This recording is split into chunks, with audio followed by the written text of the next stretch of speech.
Hello everyone, कैसे आप सब। उम्मीद करता हूँ सारे लोग बढ़िया हो गए। तो आज हम पढ़ने जा रहे हैं agency matrix. Basically agency matrix होता क्या है?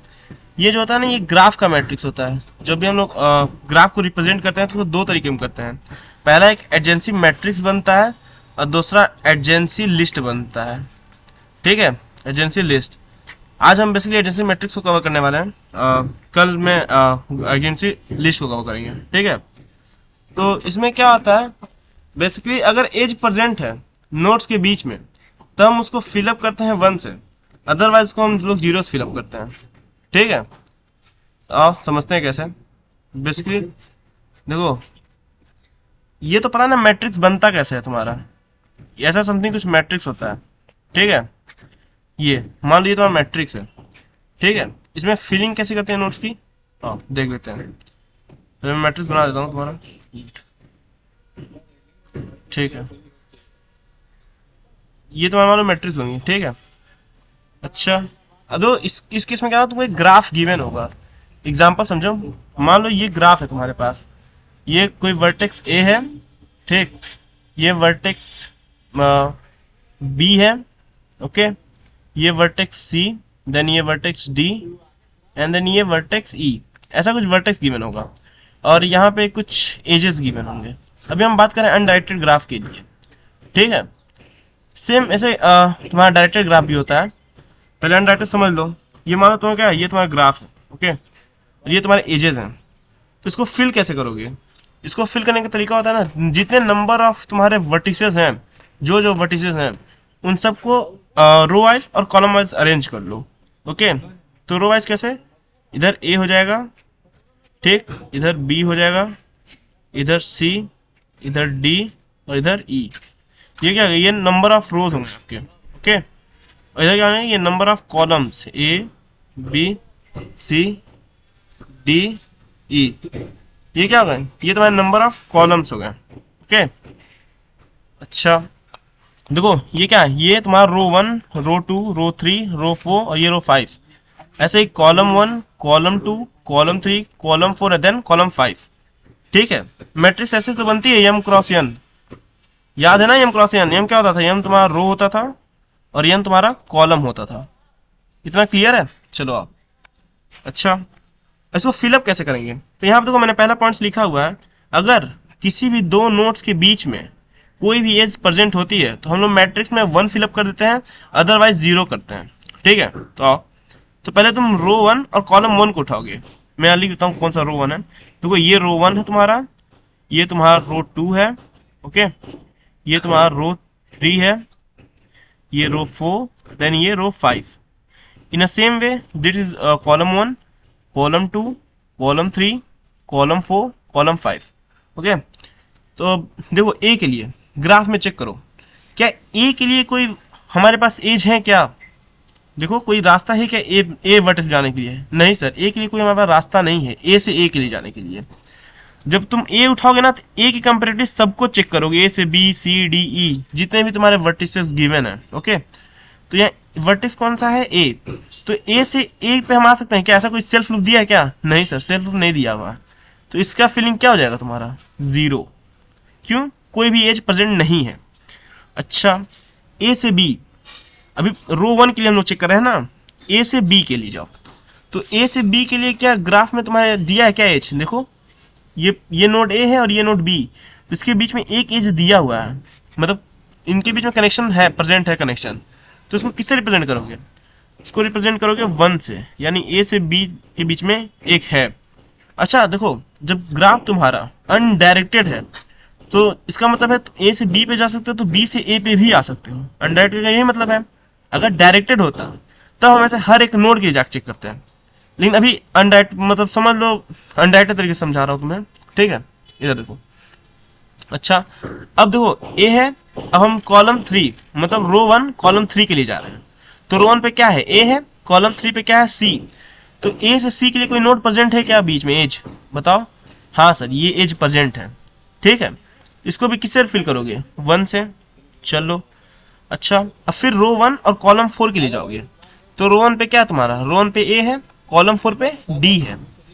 तो ए से और डी के बीच में कोई डायरेक्ट कनेक्शन है क्या? देखो इनडायरेक्ट कनेक्शन तो है ए से बी, बी से डी, या फिर ए से सी, सी से डी, बट ए से डी का कोई डायरेक्ट कनेक्शन है क्या? नहीं सर, कोई डायरेक्ट कनेक्शन नहीं है। इसको कैसे फिल करोगे? इसको बेसिकली तुम लोग 0 फिल कर दोगे। ठीक है, चलो। अच्छा, अब रो 1 कॉलम 5, इसमें क्या करना, एक रो उठाओगे, उससे सारे कॉलम्स की वैल्यू चेक करोगे, फिर अगेन सेकेंड रो, फिर सेकेंड रो से सारे कॉलम्स की वैल्यू चेक करोगे। ऐसे जितने मल्टीपल ऑफ रो होंगे उन सबको उठा के हर एक कॉलम से चेक करते जाओगे और मैट्रिक्स को फिल करते जाओगे। ठीक है, तो यहाँ रो 1 पे कौन सी है? ए, और कॉलम 5 पे ई। तो क्या ई से ई के बीच में कोई डायरेक्ट कनेक्शन नोड्स का है क्या? देखो नहीं सर, यहाँ ए से बी है, बी से ई है, या फिर ए से बी है, बी से डी, देन डी से ई है। ठीक है, लेकिन कोई भी डायरेक्ट ए से ई तक का हमारे पास एज नहीं है, तो इसका वैल्यू क्या हो जाएगा तुम्हारा? फिर 0। ठीक है, चलो ये 0 हो गया। अब रो 1 पूरा फिनिश हो गया हम लोग का। हाँ ठीक है, अब कहा जाएगा रो 2 पे। अब रो 2 के लिए फिलिंग करो। क्या बी से ए के लिए एज है क्या? ये बी है, देखो ये बी है और ये क्या है? ए। इनके बीच में कोई है क्या एज? हाँ सर, एक एज प्रेजेंट है। तो यहाँ पे क्या कर दोगे? इसको 1 से फिलिंग कर दोगे, इसको बेसिकली 1 कर दोगे। एक मिनट, ग्रीन कलर ना, इसको 1 कर दोगे। ठीक है, देखो अगर ये तुम्हारा अनडायरेक्टेड है तो तुम्हें जरूरत नहीं है हर एक नोड के लिए चेक करना। तुम्हें जब पता है कि ए से बी के लिए 1 नोड है, ए से सी के लिए, तो सी से ए के लिए भी तो 1 नोड होगा, मतलब 1 एक एज प्रेजेंट होगी ना सी से ए के लिए। जब ए से सी के लिए है तो सी से ए के लिए भी तो एक होगा ना प्रेजेंट। तो सी तो ये है और कॉलम कौन सा? 1, तो यानी यहाँ भी तो एक होगा। इसको ऐसे डायरेक्ट फिलिंग करता है, लेकिन अभी मैं डायरेक्ट नहीं बता रहा, अभी मैं पूरा स्टेप बाय स्टेप समझा रहा हूँ चीज़ों को। अभी पहले बी के लिए चेक कर लेते हैं, रो 2 के लिए। ठीक है, अच्छा अब देखो रो 2 कॉलम 1 तो हो गया, अब कॉलम 2 पे आओ। कॉलम 2 की वैल्यू क्या है? बी। तो क्या बी से बी का कोई हमारे पास एज है क्या? देखो कोई सेल्फ लूप है क्या? नहीं सर, सेल्फ लूप नहीं है, तो यहाँ वैल्यू क्या हो जाएगी इसकी? बताओ, 0 हो जाएगी। ठीक है, चलो अब ऐसे ही बी के सी के लिए चेक कर लो। क्या बी से कोई सी का डायरेक्ट पाथ मिल रहा है क्या हमें? देखो बी से तो हम ए पे जा सकते हैं, बी से हम डी पर जा सकते हैं, या बी से हम ई पे डायरेक्ट जा सकते हैं, बट बी से हम डायरेक्ट सी पे नहीं जा सकते हैं। तो इसकी मैट्रिक्स क्या हो जाएगी? बेसिकली तुम्हारी 0 हो जाएगी। ठीक है, चलो अच्छा बी से डी, हाँ सर बी से डी हम लोग जा सकते हैं, एज है, तो इसका वैल्यू क्या हो जाएगा तुम्हारा? इसमें तुम 1 फिल करोगे और बी से ई में भी तुम 1 फिल करोगे। क्यों? क्योंकि डायरेक्ट कनेक्शन हमें मिल रहा है। देखो यहाँ से बी से ई हम डायरेक्ट जा सकते हैं इस एज के थ्रू। ठीक है, अच्छा अब रो 2 भी फिल हो गया। अब रो 3 पे आओ, तो रो 3 में क्या है? सी है। अब सी का सबसे ज्यादा चेक करोगे। अब यहाँ मान लो सी है ना, अब सी तुम्हारे मान लो रूट है। अब सी से तुम हर एक नोड के लिए चेक करोगे कि कौन कौन सा रास्ता डायरेक्ट सी से मिल रहा है, किस किस एज के, किस किस वर्टिक्स के लिए। जिस वर्टिक्स के लिए मिलेगा डायरेक्ट वहाँ तो हम 1 फिलअप कर देंगे, और जहाँ जहाँ डायरेक्ट नहीं मिलेगा तो वहाँ हम लोग क्या करेंगे? 0 फिल कर देंगे। ठीक है, चलो आओ अब देखो सी से बी के लिए चेक करो। तो सी तो ये है, तो क्या सी ये है, तो सी से बी के लिए कोई रास्ता है क्या? नहीं सर, जब बी से सी के लिए नहीं था तो सी से बी के लिए कैसे होगा? क्योंकि ये तो तुम्हारा अनडायरेक्टेड है। डायरेक्टेड होता तो समझ में आ सकता था ना, ये चीज़ें हो सकती हैं, बट अनडायरेक्टेड है तो एक रास्ता नहीं है, तो यानी दोनों साइड से रास्ता नहीं होगा। तो यहाँ क्या हो जाएगा तुम्हारा? बेसिकली यहाँ पे हो जाएगा 0। ठीक है, चलो सी से डी, हाँ एक रास्ता है सर, तो यहाँ हम क्या करते हैं? 1 मार्क कर देते हैं कि रास्ता है। अच्छा सी से, एक मिनट, सी से सी, सी से सी है क्या कोई रास्ता? बताओ, सी से सी का? नहीं सर, सी से सी का कोई रास्ता नहीं, सेल्फ लूप तो है ही नहीं ना, तो यहाँ क्या हो जाएगा? बेसिकली यहाँ 0 मार्क हो जाएगा तुम्हारा। ठीक है, चलो अच्छा सी से अब ई के लिए चेक करो। सी से ई, सी तुम्हारा ये है और ई ये है, तो क्या सी से कोई रास्ता डायरेक्टली ई से कनेक्ट है क्या? नहीं सर, कोई रास्ता नहीं है। सी से हम डी पे जाएंगे, डी से देन ई पर जाएंगे, या फिर सी से हम ए पर जाएं, ए से बी पे जाएं, बी से ई पे जाएं, या फिर बी से डी पे जाएं, डी से ई पे जाएं। इनडायरेक्टली रास्ता है, बट डायरेक्टली कोई भी नोड एज कनेक्टेड नहीं है उससे। ठीक है, तो यहाँ क्या फिल कर दोगे? बेसिकली यहाँ पे 0 फिल कर दोगे। चलो अच्छा अब रो 4 के लिए चेक करो। रो 4 में क्या था? डी। अब डी को तुम मान लो कि ये यहीं से तुम्हें सारे नोड को विजिट करना है डी से, तो डी से डायरेक्ट कौन कौन से नोड को विजिट कर पा रहे हो? एक तो बी को कर पा रहे हो, एक सी को और एक ई को।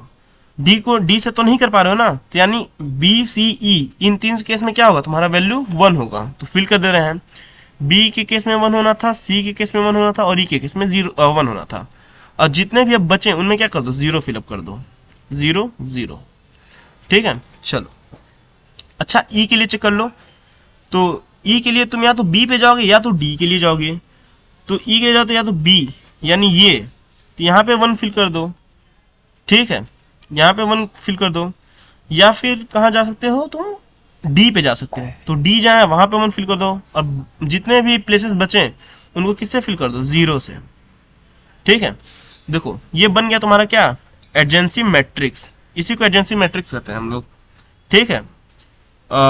अच्छा अगर यही मान लो डायरेक्टेड ग्राफ होता तो क्या करते हैं, तो इसमें तुम डायरेक्टेड होता ना, तुम डायरेक्ट डायरेक्शंस देखते कि जिसका डायरेक्शन किधर जा रहा है, और जिसका डायरेक्शन पहुंचता, मान लो ए से बी तक ऐसे डायरेक्शन दिया होता और ए से सी तक का दिया होता, ए से बी जाते, ए से सी जाते। लेकिन डायरेक्टेड केस में क्या होता, तुम सी से ए पे नहीं आते क्योंकि डायरेक्शन दिया ही नहीं है यहाँ पे। चीजें समझ में आ रही हैं। तो ऐसे ही तुम्हारा अनडायरेक्टेड का बन जाता है, ठीक है। तो बस ये था तुम्हारा एजेंसी मैट्रिक्स का सीन, डायरेक्टेड और अनडायरेक्टेड का। तो उम्मीद करता हूँ चीज़ें समझ में आई होंगी, और कल हम देखते हैं एजेंसी लिस्ट को, ठीक है। तो तक ये टेक केयर, गुड बाय, मिलते हैं अगली वीडियो में।